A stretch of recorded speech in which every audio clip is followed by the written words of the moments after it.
Sunday, the 29th of June. It's the last day, or second to last day, until mayhem begins on Tuesday, the 1st of July. Arsenal's transfer window finally opens up in the sense of players will be coming in. You're going to have Zubimendi, you're going to have Kepa, and at some point, Norgard will follow after that. But what follows from that point is just pure mayhem. I'm Ty Knight here for TK24 Sports. If you're new to the show, like, subscribe, turn on notification on so you don't miss a show every time we upload.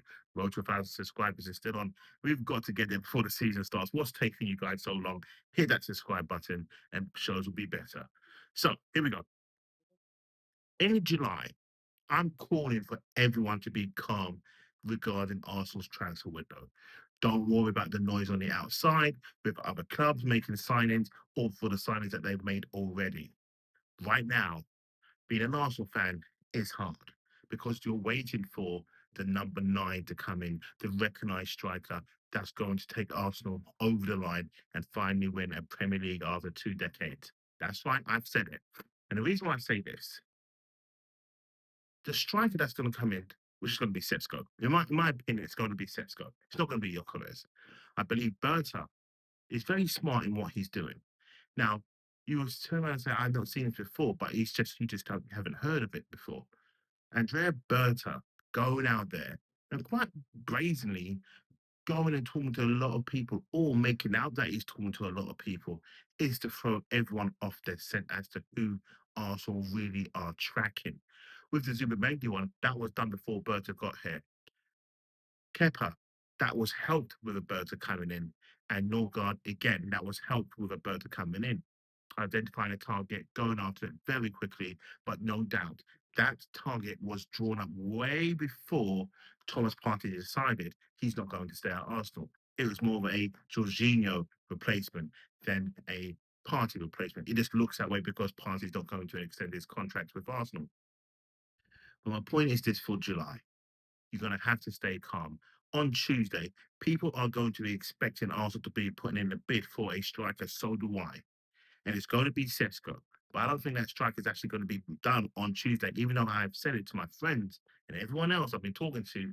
Tuesday's the key day.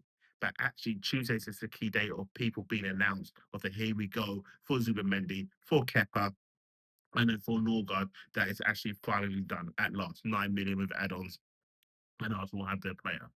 But Arsenal are still working on other players. They're still working on a left winger, of course. They're still working on another attacking midfielder. They're still working on the striker front.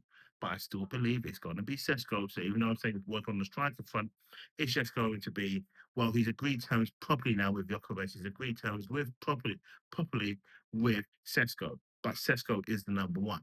So in my opinion, Burton knows it, Arteta knows it, Arsenal know it. It's just the fans who are just losing their mind, thinking, what's going on? Why don't we know? We need to know by now. The club knows who it is. They're just not going to be public about it. The last few windows, if you think about it, when Arteta was chasing Bahanovic, that was the only striker being linked. Bahanovic. When Bahanovic didn't happen, it went dead. It looked like Arsenal didn't have a clue after what to do next. This time around, it looks like there's multiple strikers that we're going for. Really and truly, it's just one. We're just using the other one to get the other one the price down more than anything else. And it's a good strategy, in my opinion, of what they're doing and how they're doing it. If there was like a pact out there saying that Jokic could go for 60 million and they can use his stats and turn around and say, well, Sesko, okay, he's a great player, but Jokic is out there for 60 million, knowing that Arsenal can go and get him, planting stories out there that he's having problems with sporting itself, it adds fuel to the fire to get RB Leipzig to lower their price. And this is what Berta is doing. Every time you hear him saying it's now going to be Rodrigo, now it's Eze, then it's Lookman, then I don't know, then it's me next as the winger. It's useful power in negotiations and being open to people and saying this is what we're doing, but it makes Arsenal look messy. And this is why July needs to be a very calm month for Arsenal supporters. Every time you see like a daily transfer show come out, just ignore it in a sense of it's just news. That's all it is. Until you hear that a transfer's gone in, then you know that's who Arsenal are going for. So right now, just prepare yourself for a long-winded July. Up until at least, I will say, going into the second week, that's when you'll know who the striker is going to be because Mikel Arteta wants his striker going along with them for the preseason tour.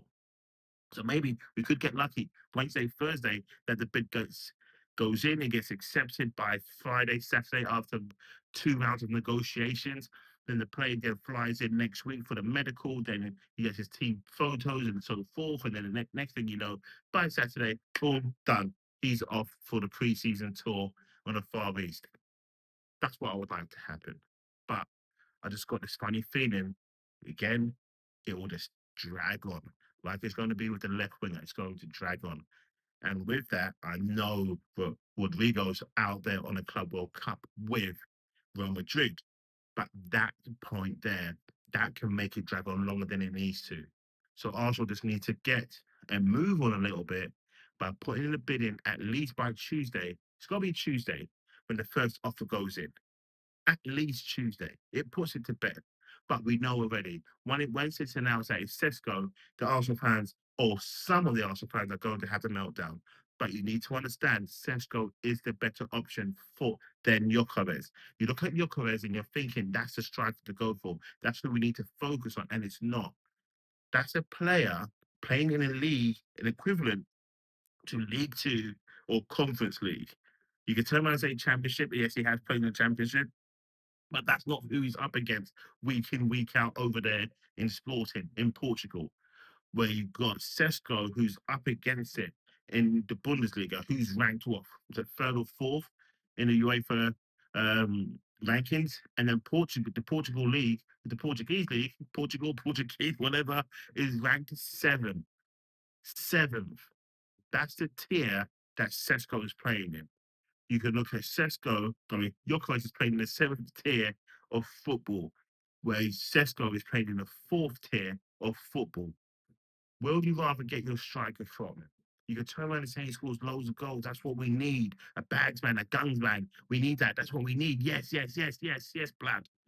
We don't need that. We don't need a striker who's doing it in the seventh tier of ranking in world football.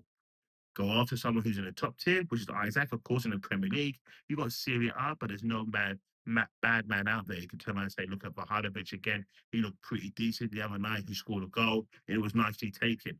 But to me, Sesko is the one. I'm not going to do the comparison to Ibrahimovic and stuff like that. To me, he just looks like Isaac again. When I'm trying to do the comparison, it just reminds me of Isaac.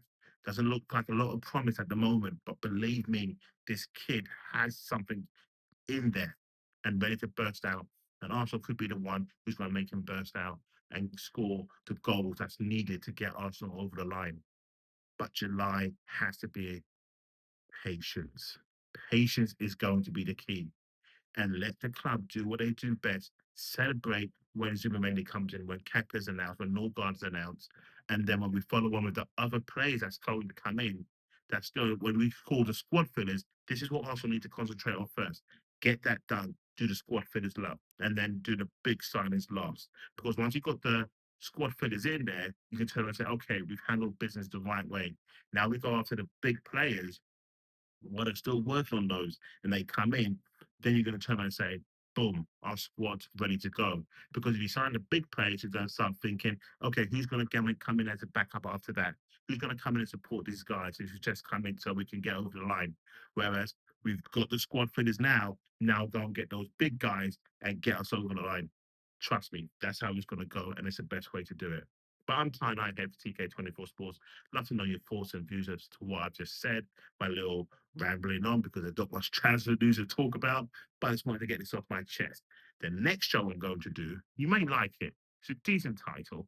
And I'm thinking the first game that Arsenal play, Man United versus the Arsenal, is actually going to be the biggest game of the season, in my opinion. It really is. There's going to be so much to talk about in that game. So that's why you like, subscribe, turn on notification on so you don't miss that show when it uploads. Have a great day. Goodbye.